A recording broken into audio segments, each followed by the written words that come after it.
তাহলে ভাই কিছু ডাল মে কালা আছে তো নাকি? হ্যাঁ, সমস্যা আছে না? নয়, এও তো বুঝতে হবে। যদি আমার কওমকে, আমি আবার বলে যাচ্ছি, পুরো পৃথিবীর প্রকাশ্য দুশ্মনগুলো যদি এক জায়গায় হয়েও যায়, শুনছেন, আমেরিকা হোক, ফ্রান্স হোক, ব্রিটেন হোক, যারা ইসলামের দুশ্মন রাষ্ট্র আছে, তারা সবাই যদি এক জায়গায় হয়ে যায়, আমি আপনাদেরকে চ্যালেঞ্জ দিয়ে বলছি, আপনাদেরকে মিটাতে পারবে না।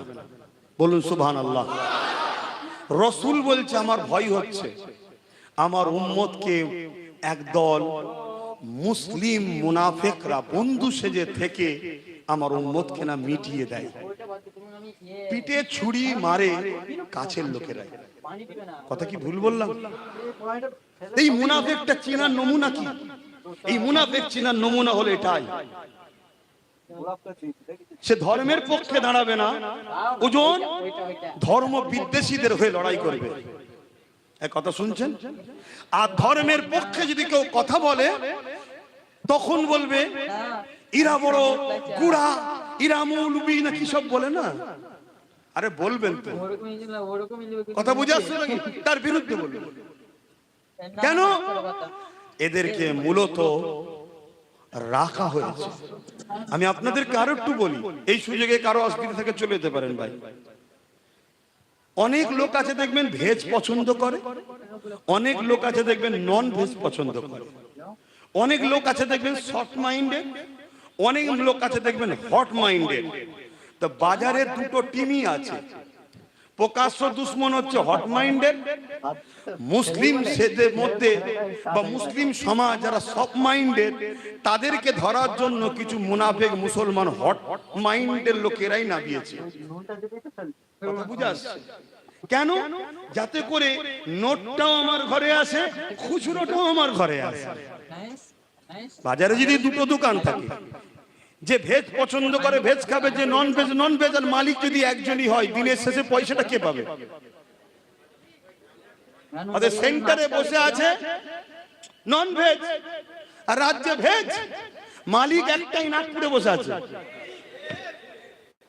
কথা বুঝছেন না? বোঝেন না? এবার যদি বলেন এইসব কথা কেন বলছেন, আমি আবার বলছি, এরা উভয় মিলে আমার মসজিদ মাদ্রাসাকে মিটাতে চাইছে। মসজিদ মাদ্রাসা বাঁচাবার স্বার্থে নবীর দ্বীনের ঐতিহ্য এটা। ইসলামের পেহচান কি? মসজিদের মিনার। ইসলামের পেহচান কি? কোরআন পড়ছে মাদ্রাসায়। ইসলামের পেহচান কি? এই যে ঈদগাহ। ইসলামের পেহচান কি? ওই যে 700 800 900 বছর ধরে তোমার পূর্বপুরুষদের কবরগুলো। এখানে ইসলাম ছিল এতদিন ধরে, তাই তো নাকি? আজকে যদি 500 বছরের মসজিদ মিটে যায়, 500 বছরের মাদ্রাসা মিটে যায়, 500 বছরের কবরস্থান যদি মিটে যায়, তুই প্রমাণ করতে পারবে না 500 বছর আগে ইসলাম ছিল এখানে। তাহলে আগামী দিন তোমার আমার বাচ্চাদের কি দশা হবে? তোমরা যা করছো করে যাও। তোমরা গরিবকে দেবে না, নিজেরা লুটে পুটে খাবে, গরিব আর তোমরা বুঝে লেগে যাও। আমি ধর্ম সভায় এসে সব কিচ্ছু বলতে যাব না, কিন্তু তোমরা যখন রাজ ক্ষমতা দিয়ে আমার ধর্মের উপরে আঘাত দেবে, একজন ধর্মগুরু হিসাবে, ধর্ম প্রচারক হিসাবে, ধর্মের গুরু ঘরের সন্তান হিসাবে আমার ইমানি দায়িত্ব জাতিকে জাগানো যে ইসলামের দুশ্মনের সাথ দেওয়া হারাম। সে প্রকাশ্য দুশ্মন হোক আর ছদ্মবেশী দুশ্মন হোক, কিন্তু রাসূল বলেছেন প্রকাশ্য দুশ্মনের থেকে ছদ্মবেশী দুশ্মন বেশি ভয়ঙ্কর। তাই অনেকে বলে তুমি ওর বেলায় কম বলো, এর বেলায় বেশি বলো কেন? ওকে সবাই চেনে, একটা মুসলমান ওর সাথ দেবে না, ঠিক না বেটি? কিন্তু তোমাকে আপন মনে করে সাথ দেয়, আর তুমি বলছো ওয়াকাফ এখানে নয় ওখানে। তার মানে এটা একটা প্রশ্ন চিহ্ন তো নাকি? তাহলে সেই জায়গায় আমার মসজিদ, আমার মাদ্রাসা, আমার কবরস্থান, ঈদগাহ নিয়ে বলাতে যদি আপনাদেরও কারো কষ্ট হয়, মাফ করবেন। আমি আপনাকে ভালোর জন্য বলছি, আপনি ইমানের ট্রিটমেন্ট করুন। জন্ডিস হয়েছে, কলেমায় রদ্দ কবুর পড়ুন, তওবা করুন, আল্লাহ আমাকে মাফ করেন, আমার মধ্যে এটা কেন হচ্ছে আল্লাহ? আমি তো আপনার পক্ষে, আপনার হাবিবের পক্ষে দাঁড়াতে পারছি না। যারা রাজ ক্ষমতা দিয়ে আমার দিন মিটাচ্ছেন তাদের পক্ষে চলে যাচ্ছি, আর দিনের জন্য একজন মৌলানা, একজন হুজুর, একটা ইমাম এসে যখন বলে তার কথা আমার ভালো লাগছে না কেন আল্লাহ? এটা তোমার জন্ডিস এখানে হচ্ছে, তুমি ট্রিটমেন্ট করো তাড়াতাড়ি, না হয় তোমার হাসর খুব খারাপ হবে। এটা আমার দায়িত্ব, আপনাকে থরো করলাম। নেবেন কি নেবেন না আপনার ব্যাপার। নিতে পারলে আগামী দিন পাশে এলে যাবেন, না নিতে পারলে আগামী দিন কানে তুলে দিয়ে ঘুমাবেন। ক্লিয়ার কথা। তোমার নেতা এলে আমি যেমন যাই না, আমি এলে তুমি আসবে না। তোমার নেতা যা করছো তুমি শুনকে যাও, আমাদেরকে যারা মানে আমরা তাদের নিয়ে চলবো, আমরা শুনবো, ঠিক না বে ঠিক?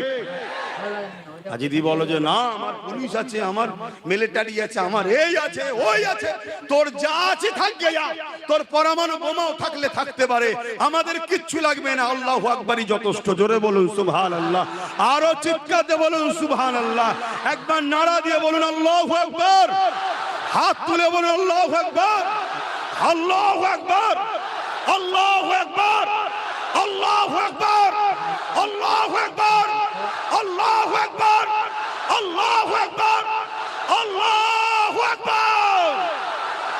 ইয়া নবী সালাম, ইয়া রাসূল, ইয়া হাবিব সালাম।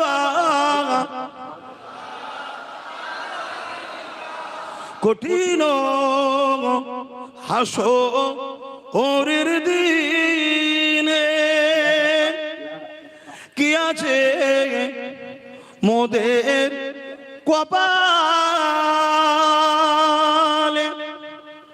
গুনাহগার উম্মাহ আত আপনার লইবেন সঙ্গে মাহশরে। নবী সালাম, ইয়া রাসূল, ইয়া হাবিব।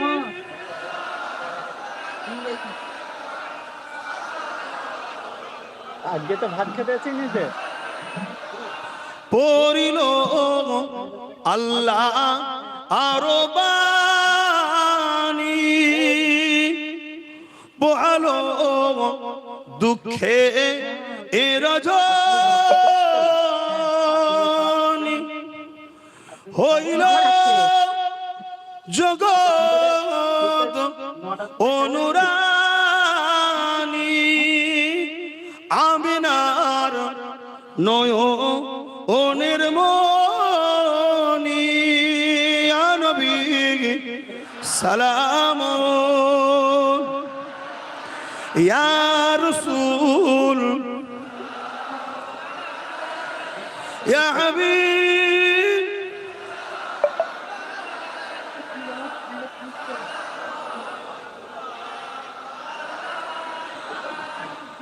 আলহামদুলিল্লাহ, আল্লাহ আমাদের সালামকে কবুল করেন, বোন আল্লাহুম্মা আমিন। আল্লাহ আমাদের সবাইকে হুজুরের গোলাম হিসাবে হুজুরের রওজা মুবারকে দাঁড়াবার তৌফিক দেন, বলুন আমিন। এবং কাবা ঘর তওয়াফের তৌফিক দেন, বলুন আমিন। ছোট করে একটু দোয়া করব, সকলে গায়ে গায়ে বসুন। বালাগাল উলা বিকামালিহি কাসাবাদ দুজা বিজামালিহি। আচ্ছা, সাল্লু আলাইহি ওয়া আলিহি, আল্লাহুম্মা সাল্লি আলা।